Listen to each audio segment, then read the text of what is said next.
రామరెడ్డి గారు మాట్లాడండి, hand race చేశారు కదా, చెప్పండి. అందరినీ ఒకే రామరెడ్డి గారు మాట్లాడండి. నన్ను మాట్లాడమన్నారు జయరాం గారు. సార్ మాట్లాడండి. అందరినీ ఒకే గాడిన గట్టి మాట్లాడడం చాలా ఈజీ, అది కరెక్ట్ కాదు.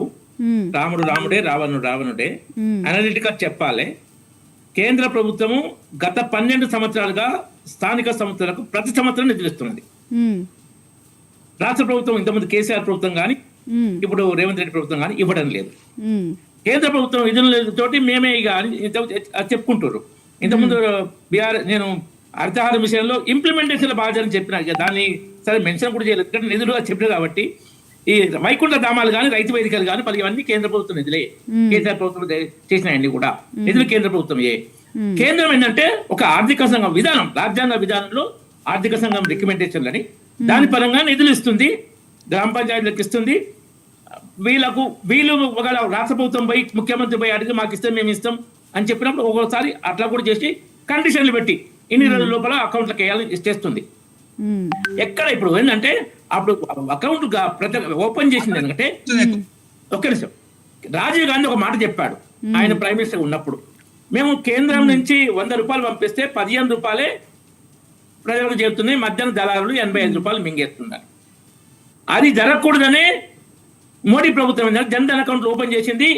కేంద్ర ప్రభుత్వం ఇచ్చే నిధులు, డైరెక్ట్ వచ్చే నిధులు వాళ్ళ అకౌంట్ లో డైరెక్ట్ పెట్టడం కోసం, వీళ్ళు చెప్పే తప్పుడు ప్రచారం కోసం కాదు. ఆ విధంగా ఏంటంటే ఇప్పుడు మన రోజుగారి యోజన కానీ ఏది కానీ కేంద్రం ఇచ్చే డైరెక్ట్ పడుతున్నాయి.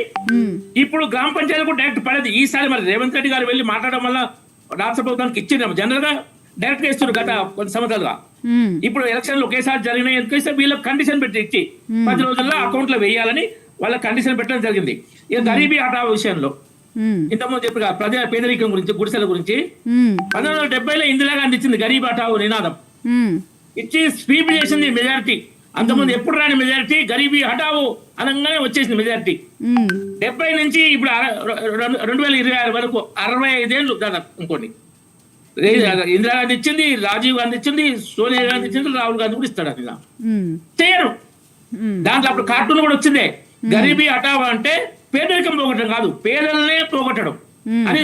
ఆ జాడుతో కూర్చోంటే అప్పుడు పేపర్ల ప్రింట్, అప్పుడు మీడియా ఎలక్ట్రానిక్ మీడియా లేదు, ప్రింట్ మీడియాలో వచ్చింది, జాడుతో పేదలనే లేకుండా చేయడం అన్నట్టు అట్లా చేస్తున్నారు. అది జరిగింది. రాజీవ్ గాంధీ వాస్తవంగా ఒప్పుకున్నాడు, 100 రూపాయలు ఇస్తే 15 రూపాయలు చేరుతున్నాయని. ఆ పద్ధతి మారింది. మీరు కేంద్రం మీరు ఇవ్వాలి సమాన నిధులు, ఫస్ట్ అంశం. ఇవ్వకపోయినా కేంద్రం ఇచ్చే నిధులను దుర్వినియోగం చేయొద్దు. రెండో అంశం, సొమ్మొకటిగా ప్రచారం చేసుకోవద్దు. ఇప్పుడు 6 గ్యారంటీలు ఏమైనాయి, 400 హామీలు ఏమైనాయి?